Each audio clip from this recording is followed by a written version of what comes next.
नित्यानंद मिश्रा जी जो social media में भी एक्टिव है, उनसे भी एक बार कल रात को 10:30 बजे के करीब बात की और मुझे वो नोट भी लिखित में भेजे कि पाणिनि के रेफरेंस करते हुए मोनियर विलियम्स जो संस्कृत का डिक्शनरी और थिसॉरस में उनका काम भी है, उन सबको कोट करते हुए बोलते हैं कि कॉमन सेंस इन हिंदी और इन संस्कृत सेज राष्ट्रपति ही सही वर्ड होता है, हिंदी में भी और संस्कृत में भी।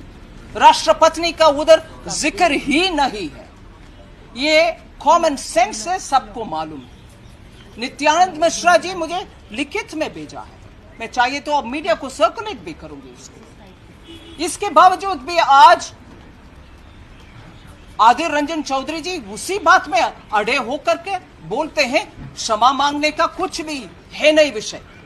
और दूसरी ओर श्रीमती सोनिया गांधी सेंट्रल हॉल से बाहर आते हुए कोई पत्रकार लोग उनसे पूछे कि ये क्या है, वो आदिर जी अपॉलॉजी मांगेंगे, और बहुत ही सख्ती से नहीं, he had already apologized, ये शब्द श्रीमती सोनिया गांधी ने बताया। जबकि ये बोल रहे हैं आदिर चौधरी बोलते हैं अपॉलॉजी का कुछ भी नहीं बात बनता है। ये देश का अपमान है, आदिवासी लोगों का अपमान है। वो उनके गांव में जो मंदिर में गए, उसके बाद कांग्रेस के प्रवक्ता एक बोलता है कि नहीं, ये she belongs to this toxic RSS philosophy. ये सब पहले से ही, जहां नरेंद्र मोदी जी ने एक ट्राइबल को 70 इयर्स के बाद नियुक्त किया राष्ट्रपति पद के लिए, चुनाव के लिए, ये 60 साल को आपको यू नेवर 60 और 70 years you didn't think of it. और सामने आकर के आदिवासी एक महिला को समर्थन ना देते हुए अपमानजनक बातें करते रहे कांग्रेस, और आज भी पछताना नहीं है। कांग्रेस के मन में इसके लिए कोई भी सेंस ऑफ पछतावनीय बात कोई नहीं बात कर रहे हैं, ऊपर से मिसलीड कर रहे हैं देश को।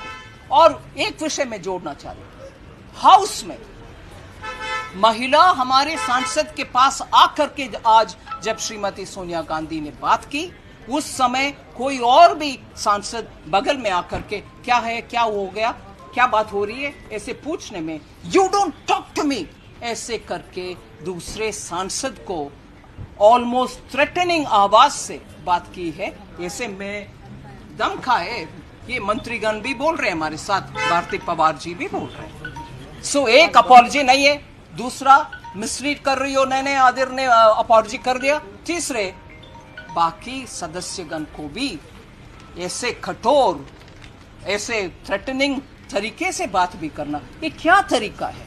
She is the leader of the party. Apology मांगने से पहले ये सब भी सोचना चाहिए। ऊपर से अपॉलॉजी नहीं मगर धमकियां। मैं इसको खंडन करती हूं और डिमांड करती हूं श्रीमती सोनिया जी से, बाहर आइए, ग्रेसफुली माफी मांगिए देश के सामने। सोनिया गांधी माफी मांगो, माफी मांगो, सोनिया गांधी माफी मांगो, माफी मांगो, माफी मांगो, सोनिया गांधी माफी मांगो, माफी। तो निर्मला सीतारमण ने आरोप लगाया है कि सोनिया गुस्से में क्यों है। उन्होंने ये भी कहा कि जिस वक्त लोकसभा की कार्रवाई स्थगित हुई, उसके बाद सोनिया गांधी ने स्मृति ईरानी से कहा I don't talk to you. और देखिए इस वक्त की जो बड़ी खबर है, बीजेपी सांसद को सोनिया ने धमकाया। निर्मला सीतारमण ने आरोप लगाया है, सोनिया ने कहा I don't talk to you. और इस मामले में स्मृति ईरानी ने यह आरोप लगाया है कि उनको धमकाया गया जब लोकसभा की कार्रवाई स्थगित हो गई थी। निर्मला सीतारमण ने इस वक्त जो बात की प्रेस से, उस बातचीत में उन्होंने कहा कि रमा देवी से जब बातचीत हो रही थी, चेयर पर जब बातचीत हो रही थी सोनिया गांधी की, उस समय निर्मला सीतारमण ने कहा कि सोनिया गांधी ने ऑलमोस्ट धमकाते हुए लहजे में कहा I don't talk to you.